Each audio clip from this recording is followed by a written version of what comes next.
Good morning. मैं सादाब आपका हार्दिक स्वागत करता हूं आज के इस लाइफ रिलेटेड पॉडकास्ट में। आज इस पॉडकास्ट में मैं हमारे जीवन की समस्याएं, जीवन जीने की शैली, करियर के बारे में बात करेंगे। और ये बताने हमारे बीच आ रहे हैं कई राष्ट्रीय अवार्डों से सम्मानित साइकोलॉजी प्रोफेसर रियासत खान। रियाज जी, आपका स्वागत करते हैं। रियाज सर, आपका स्वागत है हमारे आज के इस पॉडकास्ट में। Thank you. आज मेरे साथी आपसे कुछ प्रश्न पूछना चाहते हैं। मिस्टर आर्यन, मिस्टर हृदय, मिस्टर शुभम जी। तो सर, मेरा आपसे पहला सवाल है, ओवर थिंकिंग नहीं रुकती, मन कहीं और रहता है, मैं कहीं और रहता हूँ। देखिए, सबसे पहले हमें जानने की कोशिश करनी चाहिए कि ओवर थिंकिंग जो है वो किसके कारण है। हम ऐसी कौन सी चीजें हैं जो हम कर रहे हैं और बार बार हमें उन्हें सोचने पर मजबूर होना पड़ रहा है।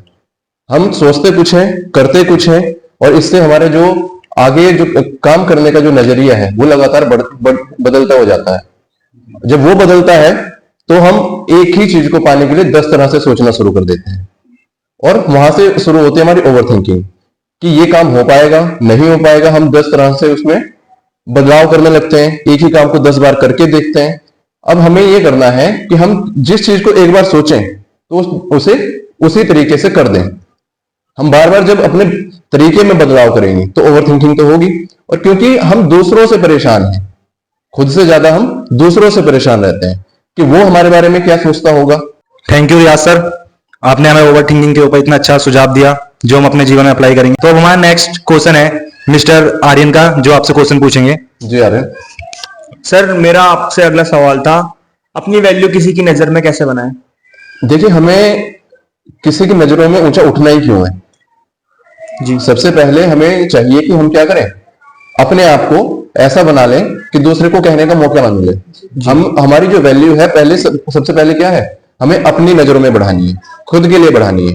हम दूसरे को तभी किसी के सामने हम तभी जा पाएंगे, किसी को अपनी वैल्यू रियलाइज तभी करा पाएंगे जब क्या होगा, हमें खुद अपनी वैल्यू का पता हो।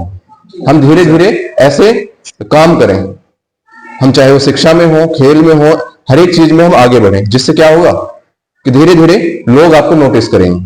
ठीक है, हमें क्या करना है, वैल्यू बढ़ाने के लिए कम से कम लोगों से मिले और कम से कम क्या करें, अपना जो समय है लोगों को दें। तो मेरा अगला सवाल आपसे ये था सर कि अपने घर वालों से बहस करने की, मतलब जुबान लड़ाने की एक बुरी आदत पड़ चुकी है जो कि गलत है, पर क्या करें, उसको आदत को सुधारने की कोशिश तो करते हैं पर सुधरती नहीं है। तो आपकी राय क्या है इस क्वेश्चन के बारे में? देखो, ये सिर्फ आपकी प्रॉब्लम नहीं है, ये हर एक घर में आज ये हो चुका है। और इसका सबसे बड़ा कारण बच्चा खुद नहीं है, या आप अगर इसमें हैं तो आप इसके कारण नहीं है। कारण है जो पेरेंट्स हैं।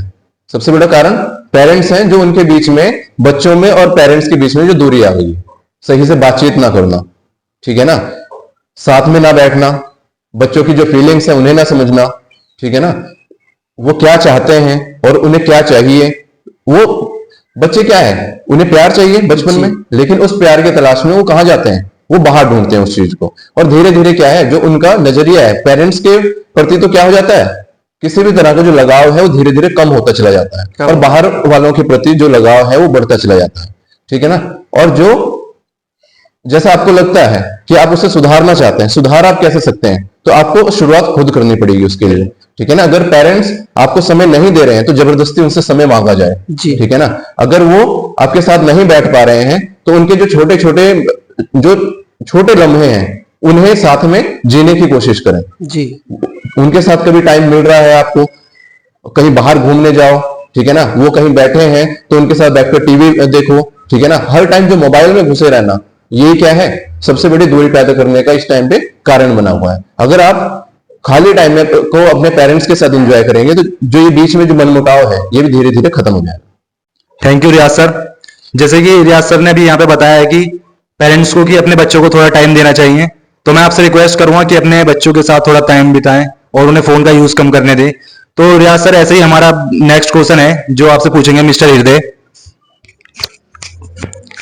जैसे सर आपने जो पिछला क्वेश्चन था सर, आपने बहुत अच्छे से मुझे सोल्यूशन दिया उसके बारे में, मुझे अच्छा लगा सर। तो सर एक क्वेश्चन ये एक और है मेरा, लाइफ में सर प्रॉब्लम फेस कैसे करें, कोई सी भी चाहे प्रॉब्लम हो, कोई सी भी दिक्कत हो सर, उसे कैसे फेस करा जाए? देखो, जो प्रॉब्लम्स हैं वो एक जीवन का हिस्सा है। ठीक है सर। अगर प्रॉब्लम्स नहीं आएंगे तो हमें जीवन जीने का जो तरीका है वो हम कैसे सीख पाएंगे। ठीक है ना। प्रॉब्लम भी उसी के जीवन में आती है जो उससे लड़ पाता है, बिल्कुल। ठीक है ना। हर किसी के जीवन में प्रॉब्लम नहीं है, ठीक है।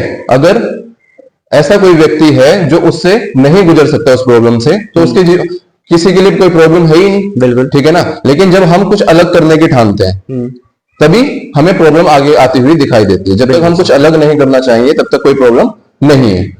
ये अच्छा है कि आपके जीवन में प्रॉब्लम आ रही है, तो इसका मतलब ये है कि आप कुछ अलग करना चाहते हैं, अपने परिवार से हटके, अपने समाज से हटके कुछ करना चाह रहे हैं, कोई बदलाव करना चाह रहे हैं। तभी क्या है, वो प्रॉब्लम आपको दिखाई दे रही है। लेकिन जिस दिन आपको प्रॉब्लम दिखाई देने बंद हो जाएगी तो आप ये समझ लीजिएगा, या तो आप बदलाव नहीं चाहते हैं या खुद को बदलना नहीं चाहते। बिल्कुल सर, थैंक यू सर, अच्छा लगा। थैंक यू यार सर, आपने बताया कि हम अपनी प्रॉब्लम को कैसे फेस कर सकते हैं अपनी लाइफ में सक्सेस होने के लिए। तो अब मेरा एक क्वेश्चन है आपसे, मेरा क्या यहाँ जितनी भी ऑडियंस है जो आपको देख रही है, सबका यही क्वेश्चन है कि हमें जो स्कूल से ज्ञान मिलता है वो हमारे वास्तविक जीवन में काम आता है या नहीं आता है? देखिए शादाब, जो स्कूल में हम सीखते हैं वो हमारे साथ जीवन भर चलता है। हमें लगता है कि स्कूल में जो हमें सिखाया जा रहा है, डांटा जा रहा है, जो भी चीजें हमारे साथ आ रही है वो हमारे जीवन में कभी काम नहीं आएंगी। लेकिन सबसे ज्यादा काम वही चीजें आएंगी। आपका जो किताबी ज्ञान है वो तो यहाँ तक, अगर किसी और काम में आप लग जाते हैं, आप बिजनेस कर रहे हो, कोई काम कर रहे हो, तो वो थोड़ा सा अलग हो जाएगा, वो आपका सब्जेक्ट नहीं रहेगा, ये हो सकता है। लेकिन जब स्कूल में जो आप अनुशासन सीखते हैं, किसी भी काम को करने का ढंग जो सीखते हैं, कितने जो टाइम मैनेजमेंट आप सीखते हैं, वो सभी चीजें आपको स्कूल से ही मिलती हैं, जो आप अपनी पूरी जिंदगी में उसका प्रयोग करते हो, और साथ में आप आने वाली अपनी जनरेशन को भी उसके बारे में बताते हो। तो ये सभी क्या है, स्कूल का ही आपको दिया हुआ एक उपहार है। तो रियाज सर, हमारी काफी ऑडियंस का ये भी सवाल है कि पढ़ाई लिखाई कर कुछ नहीं होता है, वही 10,000 वाली जॉब नौकरी करना पड़ता है, तो इसमें आप कुछ कहना चाहेंगे? देखिए, जब हम पढ़ाई को सिर्फ नौकरी के लिए यूज करें जी, ठीक है, जब हमें पता है कि हमने पहले ही लक्ष्य ही निर्धारित किया है कि हम 10,000 वाली नौकरी ही करेंगे, चाहे हम पढ़े ना पढ़े। जी सर। हमने वही एक अपना एरिया बना लिया है कि इससे बाहर हमने निकलना ही नहीं है, ठीक है। हम समाज में है, हम अपने आसपास वालों को देखते हैं कि ये 6,000 कमा रहा है, 7,000 कमा रहा है, 8,000 कमा रहा है, तो हम अपना जो मापदंड है वो बहुत ऊंचा ना रख के उनसे 1,000 2,000 ऊपर का ही रखेंगे। जी सर। ठीक है ना। घर में अगर हमारे घर में कोई 10,000 कमाने वाला है तो हम सोचेंगे सिर्फ हम अगर 11-12,000 भी कमा लेंगे तो इससे तो अच्छा ही है। Yes sir. ठीक है ना। अब हम उसके समय को नहीं देखते और अपने समय को नहीं देखते कि उस समय पर वो 8,000 में भी अपने पूरे परिवार को पाल पा रहा था, ठीक है ना। लेकिन अगर आज हम उसकी जगह पे 10 की जगह 20 भी कमाएंगे तब भी वो 20,000 हमारे किसी काम के नहीं है, ठीक है ना। हमारे परिवार के भी किसी काम के नहीं है। हम क्या है, उसमें सिर्फ अपनी जरूरतों को ही ज्यादा से ज्यादा पूरा कर पाएंगे, ठीक है ना। वो जो अब आप 8,000 रुपए या 10,000 रुपए पहले जिस व्यक्ति को देख रहे हो वो क्या कर रहा है, सिर्फ वो भी अपनी जरूरतों को ही पूरा कर रहा है। Yes sir. ठीक है। उसके पास कोई सेविंग नहीं होगी, ठीक है, जो आने वाले टाइम में उसे किसी बड़े खतरे से या कोई अगर घर में कोई बीमार हो जाए या बड़ा कोई खर्चा है उस पर वो उसे इन्वेस्ट नहीं कर पाएगा, वो सिर्फ अपना काम पूरा कर हाँ, सकता है। और आने वाले टाइम में आपके साथ भी ऐसा ही हो सकता है। जी सर। जब अगर आप क्या करेंगे, जो शिक्षा को सिर्फ क्या करेंगे, अगर पैसा कमाने का ही एक जरिया मानिए, शिक्षा आपको सिर्फ पैसा ही नहीं देती, ठीक है ना। समाज में आपके जो सम्मान है वो आपका शिक्षा की वजह से है, ठीक है ना। 4 लोगों के बीच में आप बैठकर बात कर पाते हैं, वो आपने आपको शिक्षा ने दिया है, ठीक है ना। आपने किताबें पढ़ी हैं, लोगों को पढ़ा है, तो तब जाके आप क्या है, समाज में आप एक अच्छे स्तर पर हैं। Yes sir. पैसा तो कोई भी कमा सकता है गलत काम करके भी। तो थैंक यू सर, आपने इतनी अच्छी हमें बात बताई है। थैंक यू रियाज सर, आपने हमें इतनी अच्छी बातें बताई। और अब मैं आपका दिल से, हम सब आपका धन्यवाद करते हैं, आपने हमारे सभी क्वेश्चन का इतना अच्छा जवाब दिया। और जो हमारे सामने फैमिली मेंबर जो देख रहे हैं उन सबको इससे कुछ ना कुछ सीख मिलेगी। तो मैं आप सबसे यही कहना चाहता हूं कि अपनी लाइफ में ये सब अप्लाई करिए और आप भी सक्सेस बनिए। Thank you so much. Thank you.